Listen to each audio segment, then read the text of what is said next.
Big problem for Alcaraz in his US Open debut. The moment of truth has arrived for Carlos Alcaraz. The Mercian makes his debut at the US Open in the early hours of tomorrow, around 3 a.m. Spanish Peninsular time, and he does so against a rival that few favorites wanted to see in this first round, OPELKA. Standing 2.11 meters tall, the American is one of the best servers on the circuit, a very important factor on the fast courts of Flushing Meadows and something that Alcaraz is very aware of when preparing for the match. It will be very complicated facing him for the first time.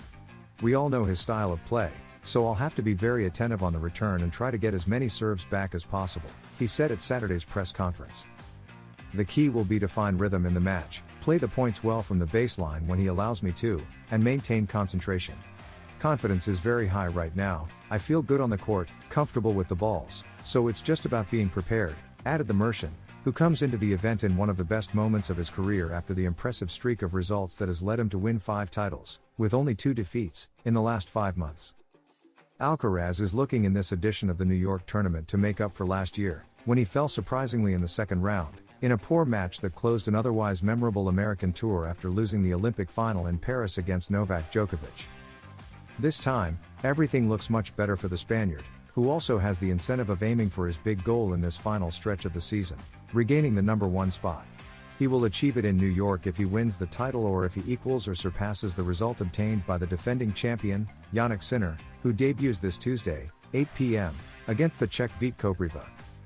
It will be his first duel against OPELKA, junior Wimbledon champion in 2015 and US Open quarterfinalists in 2021, the best year of his career, with top-level results such as the semifinals in Rome, lost 6-4, 6-4 against Rafa Nadal, or the final in Toronto, where he fell to Daniil Medvedev, 6-4, 6-3, after previously knocking out players like Nick Kyrgios, Grigor Dimitrov, Roberto Bautista, or Stefanos Tsitsipas. In 2022 everything went wrong for him due to injuries. In August he had to undergo surgery to remove a benign tumor in his hip, an operation followed in 2023 by another intervention on his wrist that did not go well and almost cost him retirement. Fortunately, he was able to pull through and, after almost 2 years out, last summer he returned to the courts with the intention of climbing back to the elite of tennis. He reached world number 17 in February 2022. For now, he hasn't achieved it, but his playing conditions make him a real time bomb that can explode at any moment. Leaked conversation between Alcaraz and Sinner in their reunion in Cincinnati.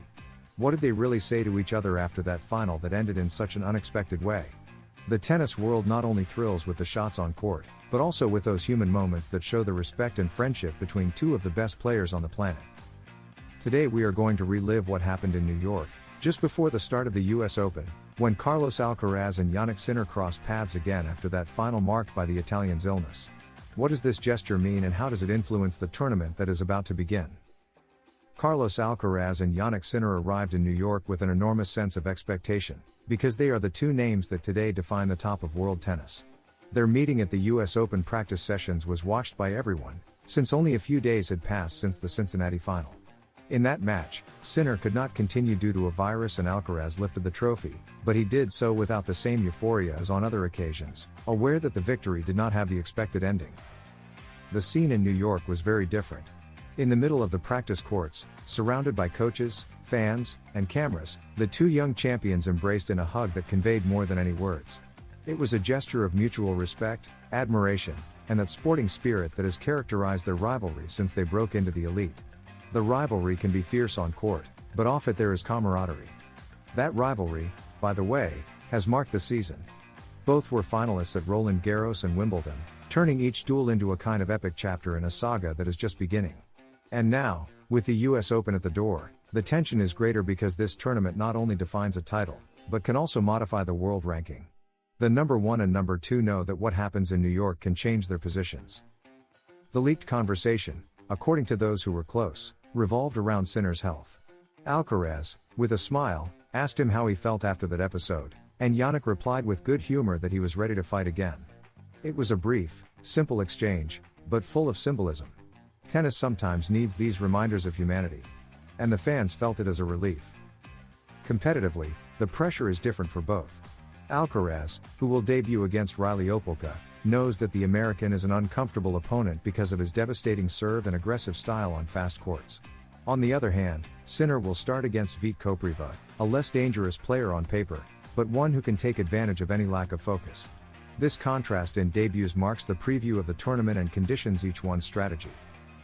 The most exciting thing, however, is that both are in a situation where they are not only playing for the title, but also to exchange positions in the ranking.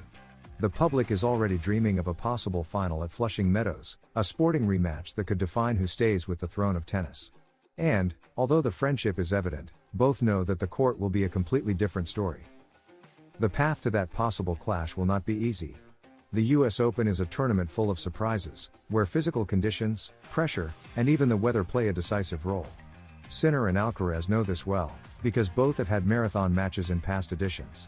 However, they arrive with a different maturity, already turned into true figures who no longer surprise. Now they fulfill the enormous expectations that the public and the press place on their shoulders. For Alcaraz, the memory of that historic victory against Novak Djokovic in the 2022 US Open final remains a motivation. Returning to Flushing Meadows means going back to the stage where he first reached the summit. But this time, the narrative is different. It's not about defeating the old guard, but about imposing himself against a rival of his own generation who keeps growing. And that makes the story even more exciting. Sinner, for his part, has shown admirable resilience. His withdrawal in Cincinnati was a hard blow, because he arrived in spectacular form. But that brief pause has also given him time to recover and face the US Open with renewed energy. He himself has said it, the goal is to go match by match, without obsessing about the ranking, but with the conviction that he can win any tournament in the world. The friendship between both players does not eliminate the competitive tension, on the contrary, it enriches it. When two rivals respect and know each other so well, every point on the court takes on a special meaning. The fans perceive it, and that's why every clash between them becomes a global event, an appointment that transcends tennis. It's like watching two modern gladiators who, at the end of the battle, shake hands. In that sense, the hug in New York was almost a sign of what is to come. It doesn't matter what they said exactly, what matters is what they conveyed. Tennis is in good hands, with two young men who combine talent, charisma, and sporting values. That was the message that remained in the air and that now feeds the expectations of millions of fans. And if fate wants them to meet in the US Open final, the show will be unforgettable. Because beyond titles and rankings, what these two players build every time they face each other is living history of tennis. One more chapter in a rivalry that is just beginning, but already excites as if it were eternal. The reunion between Carlos Alcaraz and Jannik Sinner in New York was much more than a simple greeting in practice. It was a reminder that tennis, despite the intensity of competition, remains a sport where respect and friendship have a central place. The gesture calmed tensions and made it clear that both are ready to fight again on court. Now, with the US Open underway, expectations are at their highest. Will this be the tournament where Sinner manages to snatch number one from Alcaraz? Or will Carlos confirm that his reign remains firm? What is clear is that, whoever wins, the public will enjoy a rivalry that is shaping a golden era for tennis. Carlos Alcaraz makes the big change before the US Open. Carlos Alcaraz faces this edition of the US Open in a very different situation from recent years, as now he has the chance to become world number one and get revenge on Jannik Sinner, but above all, he is much more motivated. Carlos Alcaraz's big bet at this stage of the year is the US Open. After winning it in 2022, he went through 2 years in which he wasn't able to do things right and chained defeats, like the one Botic van de Zandschulp handed him in 2024, but now the story is very different. The Mercian will arrive in New York after winning in Cincinnati and, above all, with one idea in mind, getting revenge on Jannik Sinner after he took the Wimbledon crown from him. In addition, there is a double prize, because if he wins the tournament he will be the new number one in the world. To achieve this milestone, the Mercian is approaching the tournament with a mentality that has nothing to do with previous years. This year is very different. I had more time to rest, disconnect and recharge my energy.